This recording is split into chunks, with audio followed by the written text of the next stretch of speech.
This is part 1, the beginning. Chapter 1, Save Our Child, 20 years before the cross. Is she going to die? The man asked, his voice strained, barely audible. Evident in his cracked tone was the deep pain of a man on the edge of losing everything. His face was distraught, his brow wrinkled as he looked into the eyes of the physician. Tendrils of brown hair, saturated with sweat, clung to his forehead. He looked over the doctor's shoulder to see his wife in the next room, grimacing in pain, laboring intensely to deliver his child.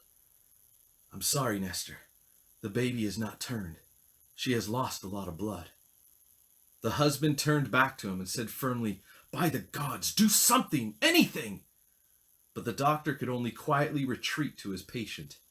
Two of the townswomen, one was the doctor's wife, stood on either side as the contractions continued to force her to push, causing more damage inside her body.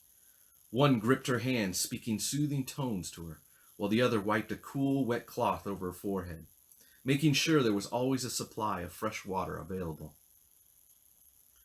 The husband fell to his knees in anguish and called upon the gods he had served his entire life. "If there was ever a time I needed you, Zeus, Aphrodite, it is now. Hear me. Take my life instead of hers. Do not let my child be raised without a mother." As he continued to plead, some of the words caught in his throat and were unintelligible, as spit and snot caught in the web of his beard. Not caring, he pressed on with his prayers. The lamps cast eerie shadows throughout the home, a dwelling sparse of belongings and space. His wife screamed again. He looked through the doorway to see her lurch in pain like never before. "No, do not take her," he begged. Just then, the wooden door behind him burst open, letting in the cold, howling wind from outside. The fresh air melded with the smell of the birthing blood and burnt fish sitting in the pan beside the fire, forgotten since the labor pains began. A man, face wrapped with muslin, entered quickly and closed the door. He rushed to the husband's side, flinging the cloth scarf away from his face. His olive skin was damp, and his lips pursed behind his groomed black beard. His dark brown eyes were filled with sympathy as he looked at his childhood friend with great concern. "Nestor, my friend, I'm here. What news of Vina?" The husband clutched him, pulling him lower. Tears flowed, and he swallowed hard. More screams came from the bedroom, and the man glanced quickly to ascertain the situation. "Philos, the god of death, calls to her," said the husband. "No, my friend, we must call upon the other gods to contest this. They will answer." "To whom do they answer, Philos? They are gods. They don't need us. I am a poor man with no inheritance to offer. I came from nothing and will leave with nothing, for if my wife and child pass, then I will follow them this night or the next." "You speak not of yourself, Nestor. The child could still live. What of your child then? Who will raise it?" The husband snorted sarcastically and said mockingly, "The gods will raise it. They take us and use us however they see fit, and with no regard for our requests and pleas." "Anger has blinded you." Nestor abruptly grabbed Philos, pulling his face close. Anger seethed from him as he growled through gritted teeth. "You know nothing of what I feel. My wife and child are at the mercy of the gods who hold silent in their glorious castles in the heavens." There was a long moment as the two men matched each other's stare. Philos looked hard into Nestor's eyes. One had splashes of gray and blue, while the other was brown. Nestor's friend said, "I am indebted to you ever since you saved my life at the river those many years ago. Tonight, let me return the debt to save her in another way." "What other way, Philos?" He whispered. "There is a god that resides outside the Greek elite that has been known to answer the prayers of a father." "What god do you speak of?" "The name escapes my mind, but there is a soothsayer nearby that professes to know this deity. It is a woman who lives outside of town and keeps to herself. Let me go to her and beseech her to come with her god." Another guttural scream startled them, and they looked at the scene unfolding in the next room. Without wasting another moment, Nestor said, "Go, and bring this woman. I have nothing to lose." The friend stood, wrapped his face in the scarf, unlatched the door, and stepped back out into the dark night. Nestor rose and rushed to his wife's side, kneeling gently to take her hand. "My wife, I am here for you." His voice seemed to calm her a bit. She pushed away the damp cloth one of the women had placed on her forehead, and swallowing with difficulty said, "The doctor won't tell me, but you have always spoken truth to me. Will our baby live?" He tried to hide the pain of the question. As she slumped back, Nestor leaned toward her and whispered, "I will not let you or the baby die. I swear it." "You are not the gods, my love." She coughed and grimaced in pain as another contraction hit her. Again she wailed and then settled back to labored breathing. Nestor said, "I am no god, but I will go to further lengths than the gods themselves to save you, Vina." He leaned in once more and said firmly, "Upon my very life, you will live." She screamed again, even louder than before, clutching the bed and arching her back. Nestor caught the eye of the physician inspecting his wife's progress. The doctor's lips pursed, and he shook his head slightly. Intently focused on his patient, he waved his hand to his wife. "Bring me more water and another cloth." Nestor turned his attention back to Vina. There was a defiant edge to his voice. "Upon my life, you will live." Broken, pained, and tired, she uttered, "I trust you, husband, but save our child, if choice be made. Save our child." Chapter 2. The Decision. The night waned and Nestor's adrenaline slowed. The dark-bearded Greek rested his forehead in his wife's shoulder. The doctor's exhausted wife, battle-worn, blood-soaked apron across her lap, was on the other side of the bed. Dipping a torn cloth into the water bowl, she wrung it out and warily dabbed the forehead of the semi-conscious patient. The room smelled of burning herbs, a clump of which smoldered on a small table in the corner. The smoke slowly rose, lingered, and eventually dispersed. A haunting silence had fallen upon the bedroom, none willing to speak or make a sound for fear of awakening the resting woman.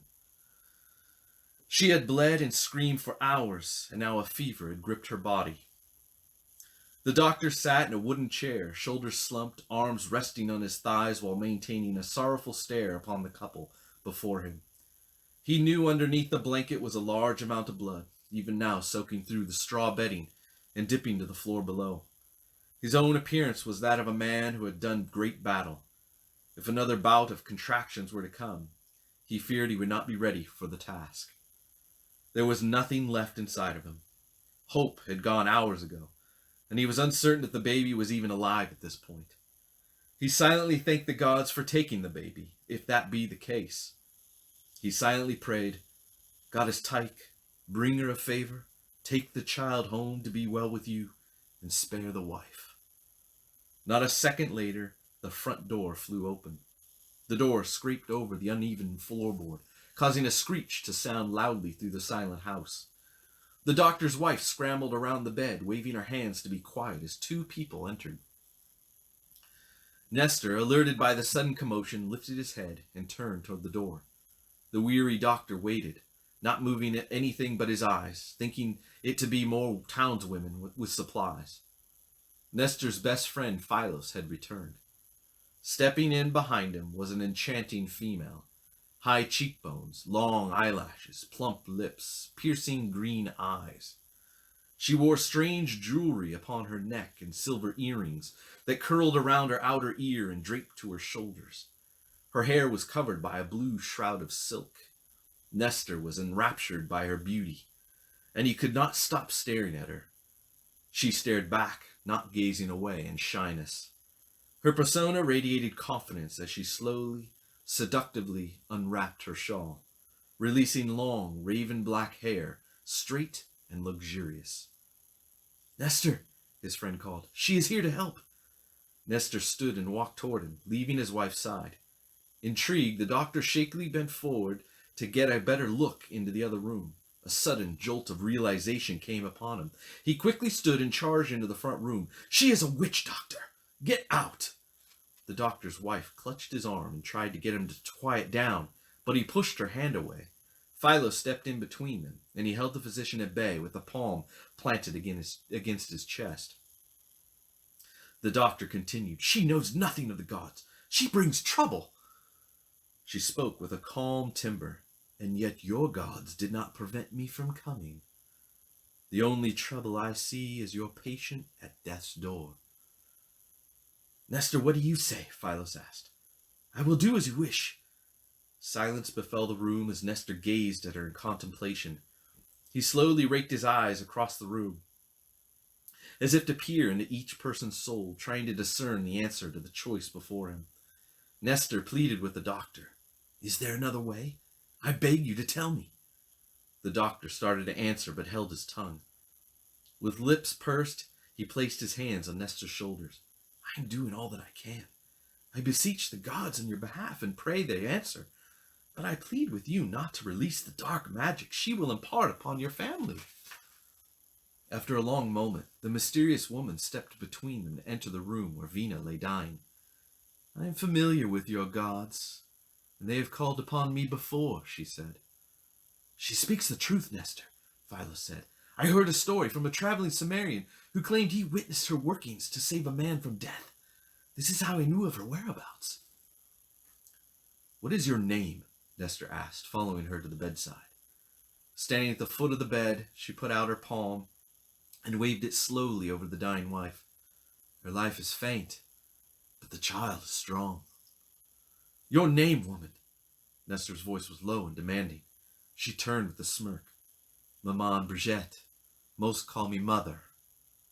The physician stepped forward. "This is not the way, Nestor. Do not overstep what the gods have ordained." Nestor turned sharply, spittle coming from his mouth. "Do not overstep? My wife clings to life while the gods mock us. They do not care." "You speak out of anger," the doctor tried to appease. "This is not anger, this is rage!" Nestor's wife groaned suddenly and began to move, bringing all eyes upon her. Pain once again racked her body, and her face contorted. But this time there was something different. Vina's eyes were wide and fixed on something above her. Nestor followed her gaze and saw nothing but the shadowy ceiling. The physician took charge once again. "Move aside, witch!" He snapped his fingers, getting his assistant's attention. "Help me!" Nestor grabbed his arm. "No.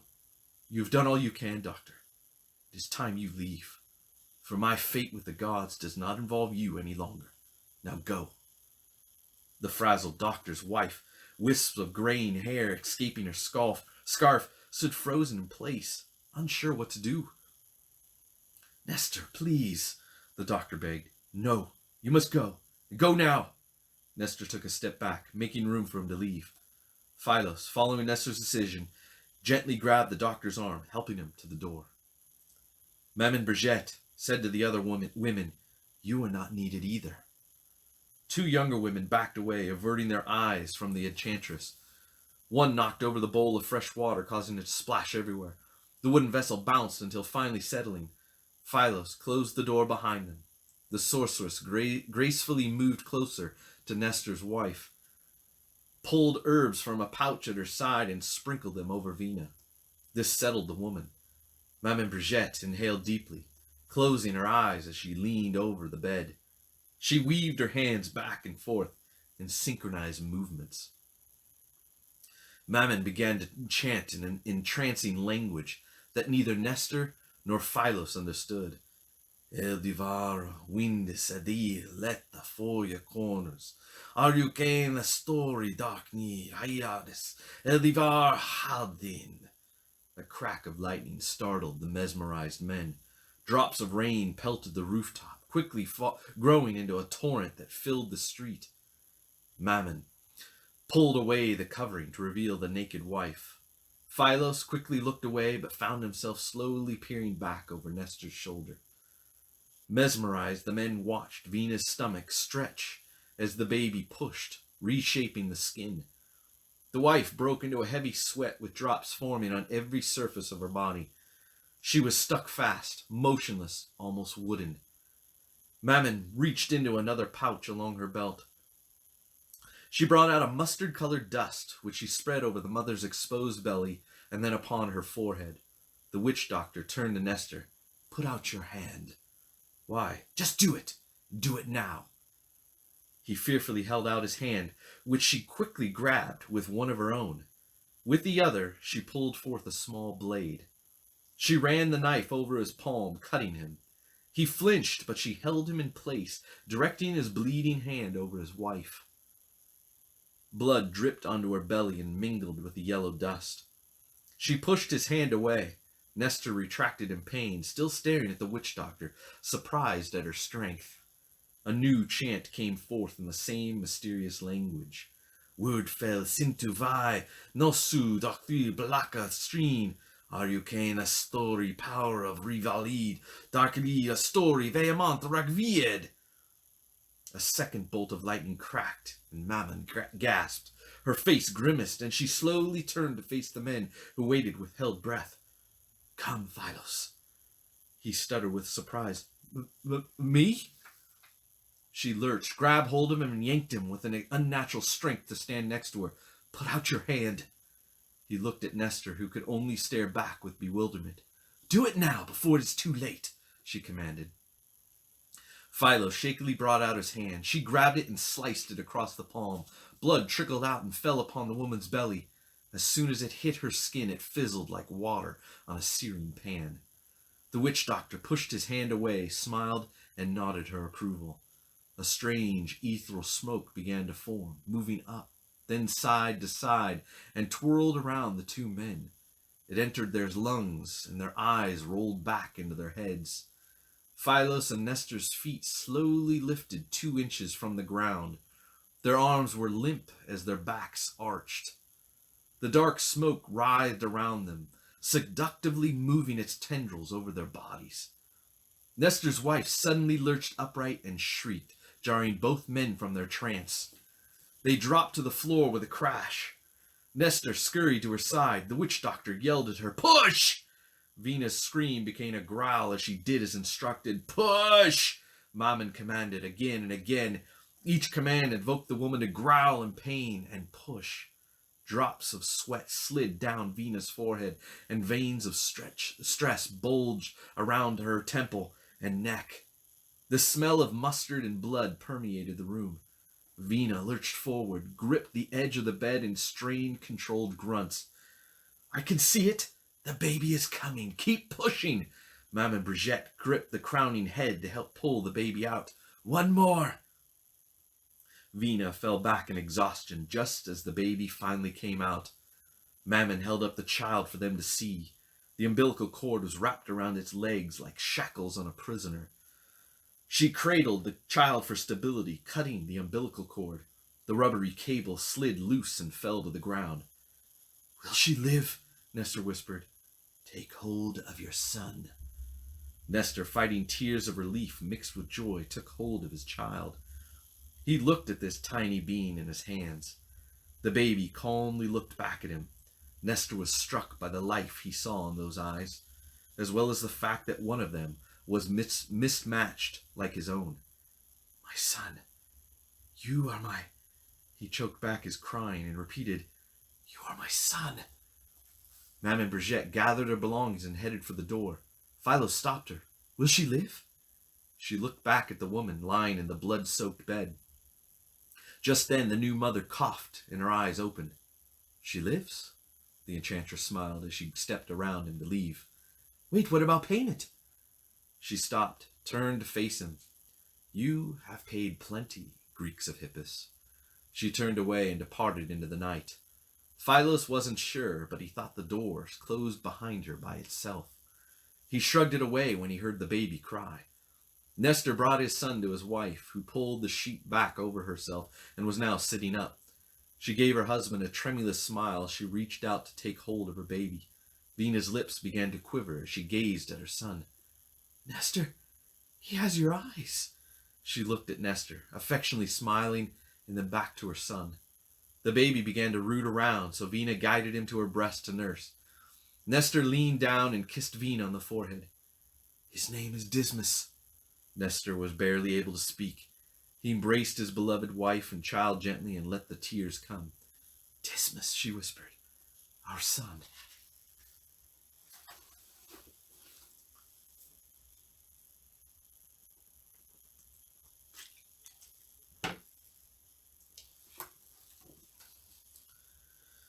Chapter 3. The Turning. Thud, thud, thud! Unceasing pounding against the wooden door jarred Nestor and Philos out of their daze. They looked at one another nervously. The knocking continued, and each rap made the men cringe. They cupped their ears and tightly closed their eyes as if each thud caused severe pain. "We know you're in there, Nestor," a voice yelled. "It's been 3 days since the baby was born. Just open the door so we can make sure everything is all right." That was the doctor. But who was with him, Nestor wondered. He pointed toward the door, and Philos immediately went to it, not to open it, but to push himself against it, should they try to break it down. Nestor went into the bedroom. Flies buzzed about the fetid bed, feasting on the decaying matter. Small larvae wiggled through the tangled mess of blood-soaked bedding. A rancid smell like that of a dead animal permeated the confines. A cloth was covering the single window in an attempt to block out any light. Through the filtered shadows, Nestor scrambled to his wife's side, who now sat in a chair in the back corner. "My love," Nestor said, his voice strangely raspy. The baby was suckling at the mother's breast. The right arm lay limp at her side, and her head rested back against the stone wall awkwardly, her face hidden in the shadows. "My love," he said again, "they come for us. What do you wish us to do?" He grabbed hold of one of her limp hands, bringing it close to his chest. He leaned in to hear her answer. There was no movement, no response from Vina. Yet Nestor listened intently, as if someone was speaking to him. Nestor pulled away, nodding in response to an unspoken answer. Yes, protect the child. He is special." The baby slid away from her breast and began to cry. Nestor's lip curled and he growled. He positioned the child back again to quiet him, but Dismas continued crying, and soon it became a wail. The smell of soured milk wafted and then faded quickly as it was overtaken by the aroma of death. More pounding barraged the door. "Nestor, it has been days now without a word of your situation. We are concerned for your wife and child." Nestor suddenly roared. It was animalistic. It was unnatural. Philos joined him in the roar, and together the sound caused the foundation of the building to shake. A different voice outside commanded, "Get back! Get back! Step away!" The shaking caused the baby to fall to the ground. Nestor immediately stopped and looked down at the helpless, screaming 3-day-old. Nestor's head cocked slowly to the left, studying the wailing child. His eyes narrowed and his upper lip began to quiver, rising up on one side to expose dry, blood-encrusted teeth. He whispered through tight lips to his son, "You are weak. I will show you true power." Suddenly, louder, more intense pounding came. Thud, thud, thud. Just then, someone outside yelled, "By the order of Rome, open the door." The voice was deep and militaristic. Philos peeked into the room where Nestor stared at the squirming baby who had stopped crying. "Master, what do we do?" Nestor jerked out of his trance and looked about to get his bearings. The chaotic orchestra of buzzing flies intensified, soothing him, and he calmed. "Let them come." His voice was shallow, and his tone suggested pain, deep, emotional pain. "Let them come." He grabbed hold of his head with both hands, suddenly thrashing his body around. "Get out of my mind!" The door splintered open, letting in piercing sunlight. Roman soldiers clamored inside, one after the other. Each abruptly stopped to cover their mouth and nose as the intense smell of death and fecal matter assaulted them. "Halt!" the guard commanded, pointing at Philos. They could not see Nestor or the baby, who were around the corner inside the bedroom. Philos turned toward them. His eyes flinched at the light. He fell to his knees and began to cry uncontrollably. "Help me!" "By the gods, what has happened here?" one incredulous soldier said under his breath. The doctor ran in behind the guards. "Where is she?" He pulled past the soldiers and stood over Philos, who was now curled in a ball, crying. "We are here," a raspy voice said from the back recesses of the bedroom. "Nestor? Vina?" The doctor peered inside while covering his mouth and nose. The buzzing of the flies increased as he entered the horrific scene. Trickles of light fluttered in as the wind caused the heavy draping to move, casting ghoulish shadows over the dead mother. Vina, the ashen gray color of death upon her, sat in a chair at the back wall next to the covered window. His eyes were diverted when the baby cooed. "By the gods!" he stammered in shock. A guard, the apparent leader, peeked over the doctor's shoulder and said, "What is this evil?" He looked back at his other 4 men who stood uneasy but ready and pointed at Phylos. They quickly grabbed him, lifting him up by his arms and holding him in place. "You are under arrest until we can discern what has happened here." Phylos did not resist. Instead, his head slumped down as if passed out. The guards continued to hold him in place. The doctor quickly tore the makeshift drape away from the window to let the full light enter the room. He then used it to cover the naked woman from head to toe. Her eyes were still open, lifeless, dark, a soulless stare. The doctor shivered as he covered her face, knowing this scene would haunt him all the days of his life. Nestor sat in the corner shadows. He buried his face in his knees, hiding from prying eyes. The once strong and vibrant Greek was not who he used to be. Dirty and malnourished, with dark circles around his eyes, Nestor was now a shell of a man. The doctor bent down to pick up the squirming baby, but before he could grab hold of him, Nestor charged with speed that shocked everyone. "Stay away from him!" Nestor pushed the doctor away with such violent force that the man flew into the adjacent wall and crashed to the ground. He moaned in pain. 2 guards entered the room and went to subdue Nestor, but he threw them back like rag dolls. The lead guard slashed with his sword and sliced the side of Nestor's ribcage, exposing flesh through his clothing. Blood gushed out of the wound. It was a blow the soldier knew to be fatal. The other soldiers held their positions next to their prisoner, while the felled guards scrambled back to their feet and picked up their swords. Nestor fell back and slumped to the ground. "I've never seen such strength before," one soldier said shakily. "You will quiet yourself," the captain ordered. "Help the physician." They assisted the doctor back to his feet. "Are you all right?" "I will be fine." Once settled on his feet, he picked up the baby and cradled him. Dismas began to cry. "Doctor, get that child out of here." "What of Nestor?" The Roman officer looked at him grimly. It was a look the doctor was accustomed to seeing, the knowing that Nestor would not live. The physician looked upon the baby as he hurried out the building. "May the gods take any memory of this from you, child." "Take the body and Phylos back to the barracks," commanded the captain. "Yes, sir." Before the men were able to take a step toward Nestor, the flies massed around his body. It was as if they came out of thin air. They formed a blackened, spinning sphere, buzzing so loudly it forced the guards to step away and hold their hands up to shield their ears. The sphere of insects suddenly lurched toward the men in the form of a demonic face, and then it retreated back to the faceless sphere once again. The soldiers scurried backwards towards the front of the home. Their leader also tentatively backed away, but held his ground. He did not respond.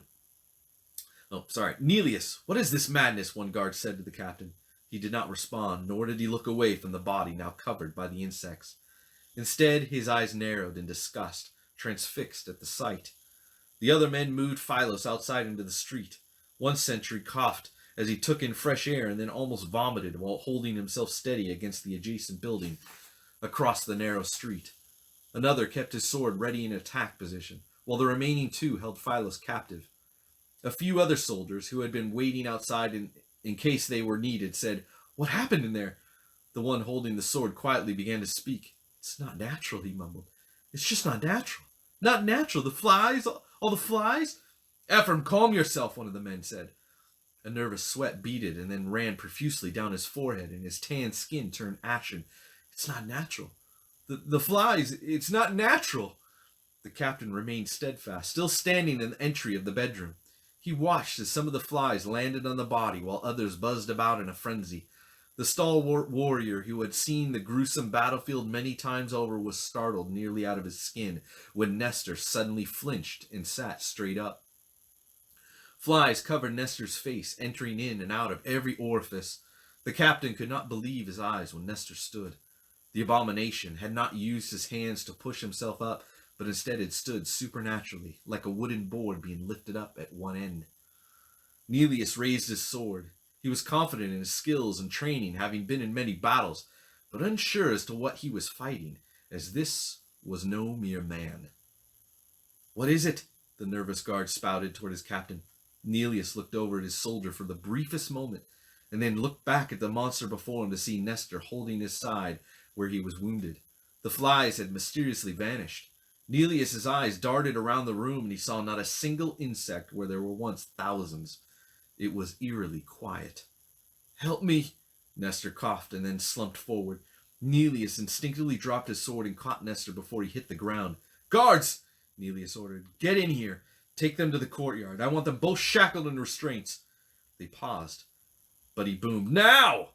And they responded. Each one grabbed an underarm and dragged him out of the home and into the street where Phylos was being held. The captain exited and then led the way back to the base. The two sentries holding Nestor did not notice the single fly exiting his left nostril and then quickly entering his right. His eyes fluttered back into his sockets, revealing only the whites, and his head rolled to and fro as he was dragged away. Nestor tried to speak, but the only phrase the guards could hear was, "Who am I?" The soldiers looked at one another, clearly concerned. They marched hastily to get this crazed man locked in chains as fast as they could and be done with him. Tonight they would drink these evil memories from their mind and pray to their gods for protection from the curse that had befallen Phylos and Nestor. Nestor, in a daze, repeatedly whispered, "Who am I?"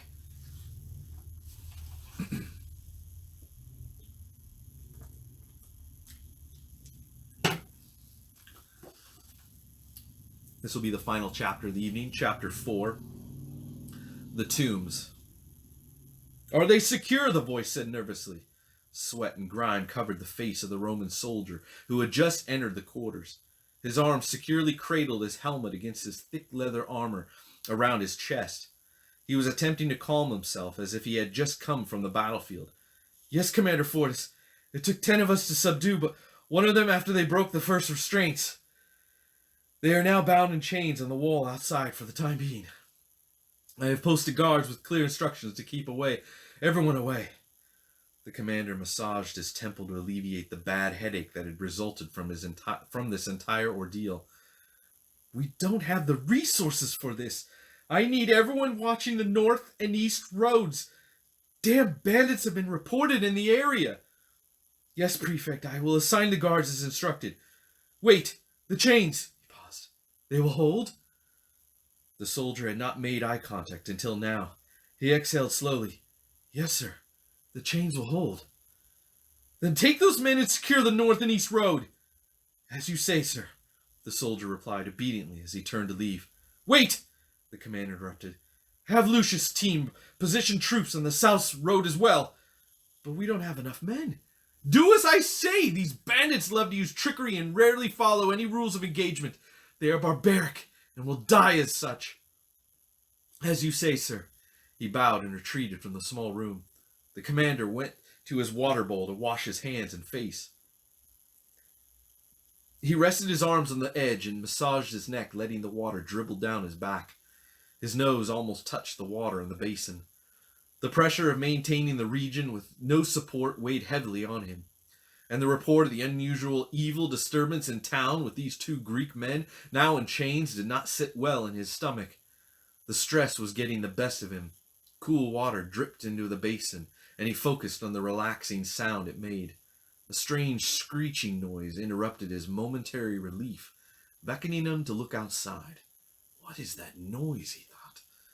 Fortis stood upright and slowly walked outside to hear more clearly. "Those aren't jackals. I know their incessant cries well for over a year now, since coming from Rome. No, this sound is more animalistic, with a tinge of what?" he thought. The commander grabbed his red cloak and slung it around his neck. He was no fighter, though he had seen his fair share of bloodshed, with the backstabbing of men to rise to the top. Fortis's battles were within the political arena. His rise through the ranks had come because of his father's influence. With the combination of that, as well as the untimely deaths of a few key individuals, he had been able to ride upon his father's stature to the position he now held. 8 months ago, he was assigned to oversee the region now known as Decapolis, 10 ungodly towns in the fringe of Arabia. Again, the screech came from beyond the courtyard. No other personnel were in the vicinity, and the large, reinforced double door that led out was half open. He heard a few of his men talking loudly, but he could not make out their words. He stepped closer to the open door. A guard hurried by in a blur, which caused him to halt in surprise, but he continued on, drawn to the haunting cries. Then he heard the words that chilled him to the bone. "They have broken loose!" It was his nightmare come to life. He knew deep inside his soul that this would happen. A premonition he had wished away. What in all the gods had come upon this Decapolis town? The echo of his father's words flashed through his mind. Always be prepared. He remembered asking as a boy, prepared for what? Then he received the backhand lash that changed his perspective forever. He looked up at his dominant and commanding father and heard his stern voice say, "The unexpected. Always be prepared and never be caught flat-footed." A piercing, unearthly scream startled him back from his thoughts. The soldier hurried by him just before Fortis took the final step through the open doorway. Suddenly, a warrior crashed into the wall, stirring a flurry of dust. This soldier wasn't running. He had been thrown. His heart raced and the sweat dripped freely from his brow. Fortis had no contingency, no plan. He needed to witness what monster lurked around the corner. These demon men his soldiers paraded into headquarters earlier must have transformed into creatures of immense size, beasts sent by the gods to test him. What is it? I must see it. He stepped beyond the door and turned to the right to see the 2 Greek men, once bound in chains, freely tossing his soldiers aside with ease. A strange buzzing sound like that of bees emanated from their direction, but he could not see any source to support the sound he heard. The taller Greek spoke. His abnormal voice reverberated, "We are many." He waved one hand in an arc as he spoke. The broken foot-long piece of chain clanked against the manacle attached to his wrist. More soldiers flooded into the courtyard bearing spears and shields. The Greek men, who were not mere men any longer, focused their gaze upon Fortis, who had just entered the courtyard. They pointed simultaneously and spoke in unison. "You, commander of the weak, you will receive us or die." Shakily, Fortis responded, "Who are you?" Both demon men shouted, "Silence!" The earth trembled underfoot. It was their eyes. Even in the waning sunlight, he could see that they shimmered an unearthly orange. "We will destroy you, lest you sacrifice to us, for we were sent to shroud this region with the darkest of glory." "You were sent?" he questioned. A spear suddenly launched from behind the shield bearers. It sailed in, perfectly aimed at the former Nestor. He did not move until at the last moment his hand miraculously caught it in flight. The demon man snapped it like a twig and screamed hideously in rage, causing warriors to cup their ears. "Regroup!" an officer yelled. "Repair spears!" A score of men ready to hurl at the signal to release. "Halt!" Fortis yelled. "All of you, halt!" An uneasy quietness fell upon the courtyard. The soldiers obeyed and waited for their orders. Fortis walked toward the Greeks uneasily. It was as if he was resisting an unseen force that was pushing him forward. "Back away! Let them be!"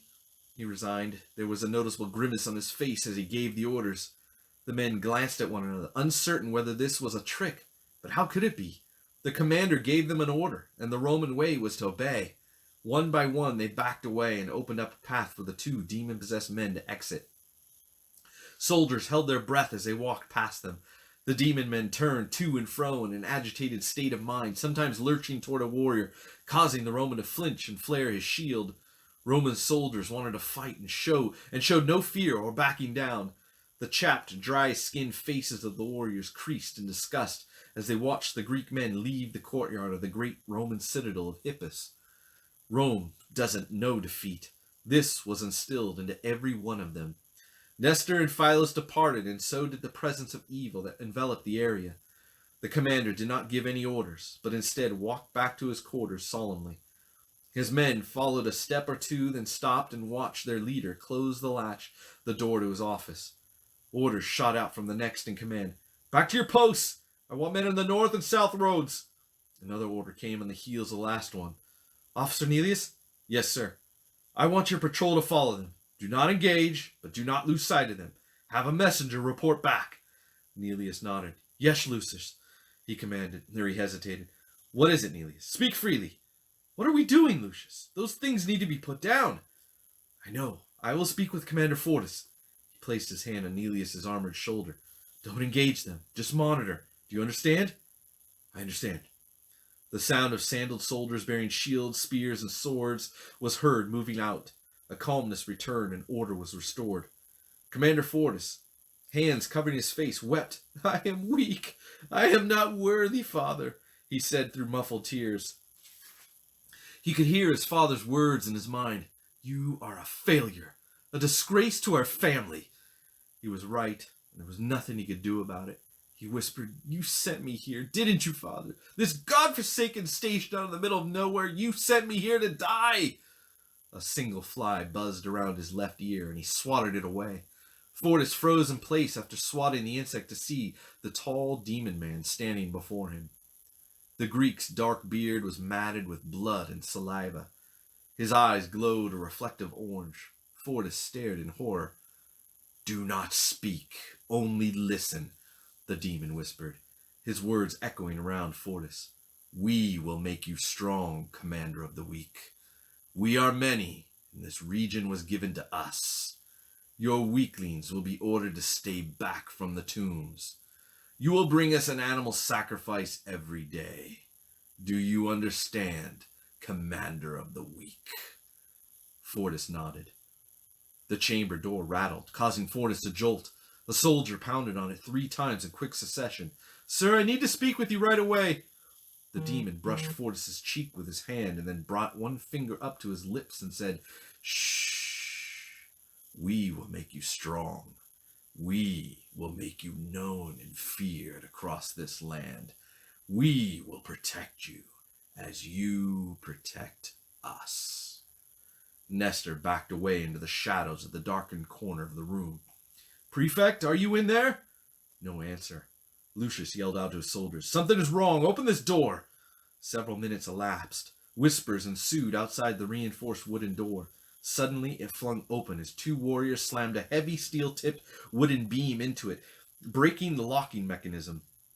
They let go of the leather handles and it clanked loudly to the ground. Light filled the room where the shadows once lurked. The commander sat motionless on his chair, eyes fixated on the empty corner of the room. The demon was gone. "Get the physician!" Lucius barked. He rushed to Fortis' side and said, "Sir, the 2 men are being tracked. We must plan an assault." The commander snapped out of his trance and trembling and said, No, there must not be an assault. Take those soldiers and what, sir?" Fortis hesitated. He could hear his father's voice in his mind. "Hesitation is for the weak. Confidence, regardless of right or wrong, stands the test. Now stand up and speak with authority." "Prefect, what are your orders?" Fortis made eye contact with Lucius and stood, never disconnecting from his stare. Fortis's voice slow and deliberate. "Back away. Leave the 2 Greek men alone. They're not to be touched. Set up a post at the top of the hill to the tombs, but do not go any closer." "Yes, sir," Lucius responded hesitantly. "We'll have the men make sure they don't come out of those tombs." "No, the post is to keep the town people away. No one is to harm those Greek men. But, sir, do you understand me? No one!" Lucius fought to acknowledge the orders. Fortis leaned in close. "Are my orders not clear enough? Do you need to be relieved of duty?" Lucius swallowed hard. "As you command." Fortis broke away and stepped past Lucius. "Our focus is still on those bandits. We will clean the region of their filth once and for all. I want 20 crosses made, and I want them filled by the end of the week. Do you understand me?" Lucius nodded. "The thieving bastards will fear us by the month end, this I vow," the commander said as he exited his chamber. The sunlight waned as he walked out. He stopped and turned around to face Lucius. and the other soldiers. The times have changed, and we must change with them. Today wasn't a loss. In fact, it was a great victory.